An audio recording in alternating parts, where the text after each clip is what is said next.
this is a question I always hate getting, so I'm gonna give it to you. What are you sort of working on now? These so many of these stories are sort of novelistic and expansive. How can you, like, are you having, I know you're working on a novel, but are you having difficulty sort of settling into one, given that so many of these stories are so big? Do you want to, I don't know, do you feel like you would rather keep writing short stories instead of a novel? Do you have sort of a preference between the two forms? I'm not sure yet because I haven't finished a novel. I know I'll write more stories. Like I love stories and I love story collections and I love the idea of working on another one. Right now it seems fun to work on a novel because I think probably my it just comes more naturally to just kind of spread out. Mm-hmm. And so it does feel like working on a novel is satisfying in that way. And I can also try technical things that I didn't feel like would work in a story. Like I'm doing like a lot of weird point of view shifts and a lot of stuff with structure that I feel like might just have been a little distracting in a story. Mm-hmm. So that's been fun. But the truth is that I'm not really working on a novel because, and I don't know if you found this, but I feel like having a book come out, you finish it and then it's out in the world and then it's just sort of alive like every time you do an event or I feel like right now I'm definitely working on Q&As and like personal essays and all this stuff just for this book rather than working on the next one. Mm-hmm. So I'm working on, like today I'm working on like a long essay on Cold War era fiction and I was doing that today. I'm working on a piece about Lithuania. So I've been doing this stuff that's been interesting. It's been like a lot of research that came out of the book that felt like it would be too academic to have in the book, and it's been really fun to work on these pieces as nonfiction set pieces. And then the novel's called The After Party, and it's about well, I don't know, I feel funny talking about it, and I think it's because it's like so young that I realize every time I talk about it, I look out in the audience and see when people are bored and when people seem excited, and then I'm like almost like revising in my head how to fix the book. So like if people are sort of zoning out, I'm like, oh, okay, I'll cut that character. And that's a very unhealthy way to write a book. But it takes place during an election year in Israel, and it sort of involves a bunch of people in this immigrant party that are sort of all involved in this slightly shady election. So, nice. Yeah. The problem about saying what you're working on is then you have to work on it. Right. What are you working on? I'm working on this. I don't even know what it is. It started out as a short story collection, and then I tried to, for lack of a better term, Jennifer Egan it a little. It's like a PowerPoint projector. And now I don't know what it is. I think it's somewhere in that unmarketable no man's land between a short story collection and a novel. So yeah, I'm going through and taking out my symbols. Well, that's fun.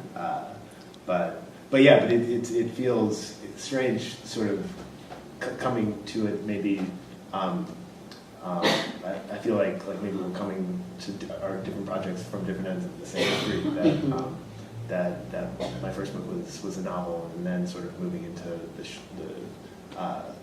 the short story collection. I feel like I'm trying to almost transpose or transplant the same sort of novelistic structures and maybe larger sort of cohesive things. I don't know what that is. Onto this collection, and just trying to figure that all out, I guess. How are they all threaded together? Well, originally they weren't, and I just realized it's almost similar to your book in some ways, where I read through these stories, and I just found all of these points of similarity and these sort of repeated moments or ideas. A number of characters were blind. Several characters have lost a limb. There was this idea of art being of people using art as a way of revising their own histories. Sort of came up again and again, and I realized I could just sort of collapse a few characters and a few settings, and the stories were virtually, identical, because these ideas and these sort of leitmotifs were appearing again and again. And so, but it's it's a bit of a mess, to be honest. So, but yeah, it's I don't know, it's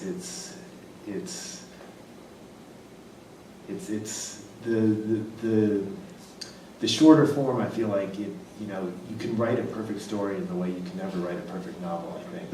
And I feel like it's even more difficult to sort of nail a short story than it is a novel. Like you have so much less room to maneuver. I think that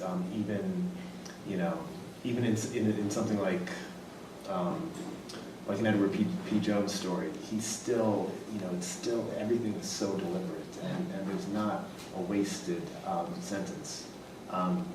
Anyway, speaking of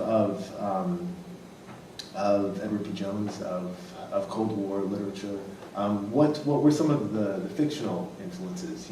We always talk about research as if history books and memoirs and journalistic accounts were the only ones that can influence a work of fiction. But what were some of the fictional influences that or fictional research materials that you turned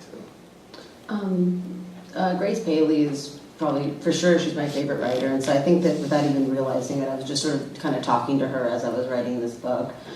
James Baldwin I really love. I love all of James Baldwin's writing, but I really, really love his stories. And with him, that was probably the most important book that I read, because I just felt like everything that he wrote, it seemed like he needed to write it. Like there wasn't a feeling that he was ever trying to be clever, or he was trying to show off to the reader. It just felt like it was so just coming from this like sense of urgency. And so I just kept thinking about that a lot as I was writing, because I just love him so much.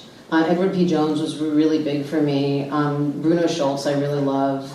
Who else? Christopher Isherwood. The Berlin stories I thought a lot about when I was writing this book. Jonathan Franzen I really love. Like I feel like there's no connection to Jonathan Franzen's writing to mine, but I just feel like he's just so psychologically insightful, and he's able to sort of think large and think small, like sentence by sentence. And I just kept thinking about him so much as a real model. Not all of Philip Roth's books, but a lot of Philip Roth's books. Like I would say that, some of my favorite books are his.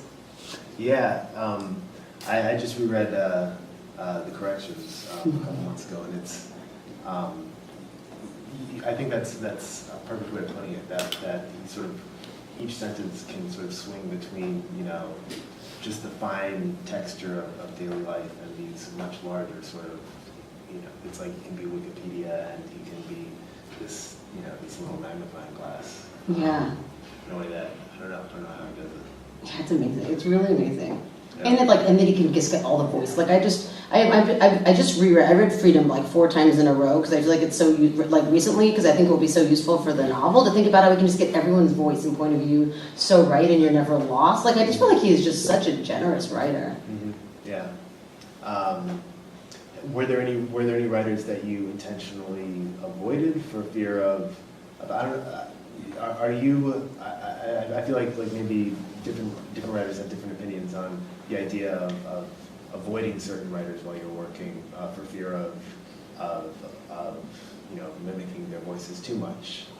Yeah, I mean, I feel like everything that one could worry about, I worried about when writing this book. I'm trying to think of writers. A couple people had said that thematically Nicole Krauss did similar stuff, and so because of that, I think I didn't read her. And I was like, oh, she's youngish, and I had this fear if I read her, I just think she was like really good and stop, or So I think I took a while to read her because people said, oh, she writes about Israel, she writes about art stuff in Europe, and like a lot of stuff that I was writing about.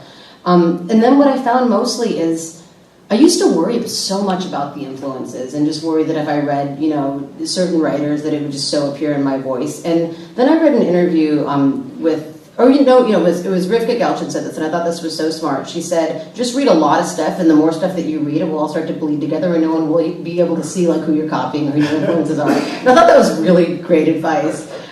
So I love that advice, but I also, I can't read fiction when I'm at a certain point in my writing. Like I read a lot of it just in my life, and then when I get to a point when I'm about to start revising and thinking about language, like I can't read any fiction because I'm afraid of the influence, and I can't read any nonfiction because then I'm afraid it will just get bogged down by more research, and so I just read poetry. So there's like a couple months when I'm just reading poetry and just trying to think about language and just sort of like what each word is doing. But I also think what's really exciting about reading poetry at that moment of revision is that like the story's already in place and you have the mold of the story, you know everything that's going to happen, and it's just about the sentences. So I'm able to do more emotional jumps rather than chronological jumps, and just sort of, just think about my language in a way that feels more exciting to me. So what are some of, do you have some sort of go-to revision poets? Jean Valentine I really love. I love Philip Levine. Louise Gluck I think she's probably one of my true favorites. And I think for all of them it's all this sort of, kind of more on the narrative side and confessional. So it also, Alan Shapiro, so it also just kind of fits also with. Mm-hmm. Yeah, I felt, all right, let's have some, if there's any questions from. Can I ask a question which isn't really a question? Would you mind reading a page or something from your collection? Are you prepared for that? I mean, I can. It's there. It's right there. So just one page. Section, or as long as you'd like. But if you have a section that you pulled out before to read, it would be great. Oh, sure. I'm trying to see who's here because I feel like I don't want to bore anyone. What have I read in front of people here? Let's see.